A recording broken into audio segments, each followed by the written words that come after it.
Syria में पिछले 2 हफ्तों के अंदर बहुत बड़ा बदलाव हुआ। देश के राष्ट्रपति बशर अल असद को देश छोड़कर भागना पड़ा और रूस में शरण लेनी पड़ी। सुन्नी बाहुल इस देश में विद्रोही संगठन हयात तहरीर अल शाम ने देश की सत्ता पर कब्जा कर लिया है। इस संगठन का पिछला इतिहास देखा जाए तो इनका रुझान अल कायदा की ओर रहा है और अब डर की वजह भी यही है कि उनके सत्ता में वापस आने से कहीं एक बार फिर से सीरिया में आतंक का दौर शुरू तो नहीं हो जाएगा। नमस्ते, मेरा नाम है आयुष और आप देख रहे हैं एबीपी लाइव वर्ल्ड, जहां हम करते हैं बात अंतर्राष्ट्रीय प्रसंगों से जुड़े मुद्दों पर।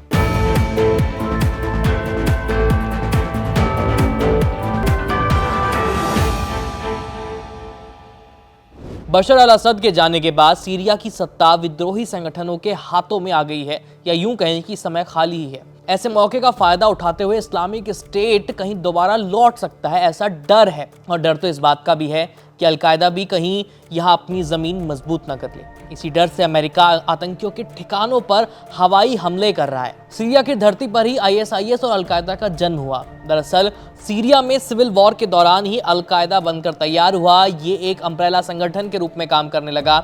यहाँ अम्ब्रेला संगठन का मतलब है कि ऐसा संगठन जिसके अंदर और भी कई छोटे छोटे संगठन काम करते हैं। इन्हीं संगठनों में से एक था अल कायदा इन इराक।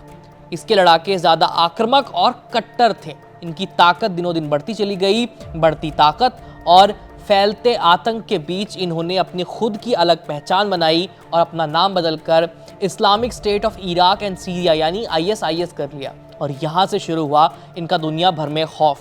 4 सालों के अंदर ही इस्लामिक स्टेट ने सीरिया के लगभग सभी बड़े शहरों पर कब्जा कर लिया था।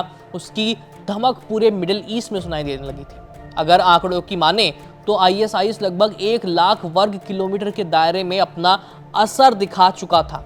इनका आतंक बढ़ता देख अमेरिका के साथ मिलकर कई देशों ने सैन्य अभियान चलाए और 2017 के खत्म होते होते सीरिया को इस्लामिक स्टेट मुक्त कर दिया गया। लेकिन ऐसा करना अमेरिका की सबसे बड़ी भूल थी। आईएसआईएस ने अपना अधिकतर हिस्सा जरूर खो दिया था, लेकिन वो पूरी तरह से खत्म नहीं हुआ था।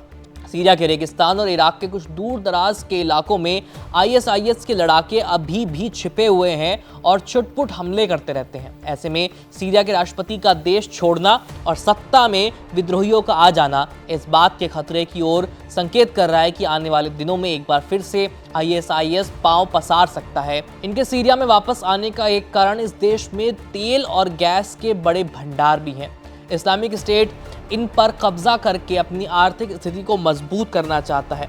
आपके लिए सारी जानकारी जुटाई थी हमारे साथी साहिल राज ने। मेरा नाम है आयुष, देखते रहिए एबीपी लाइव।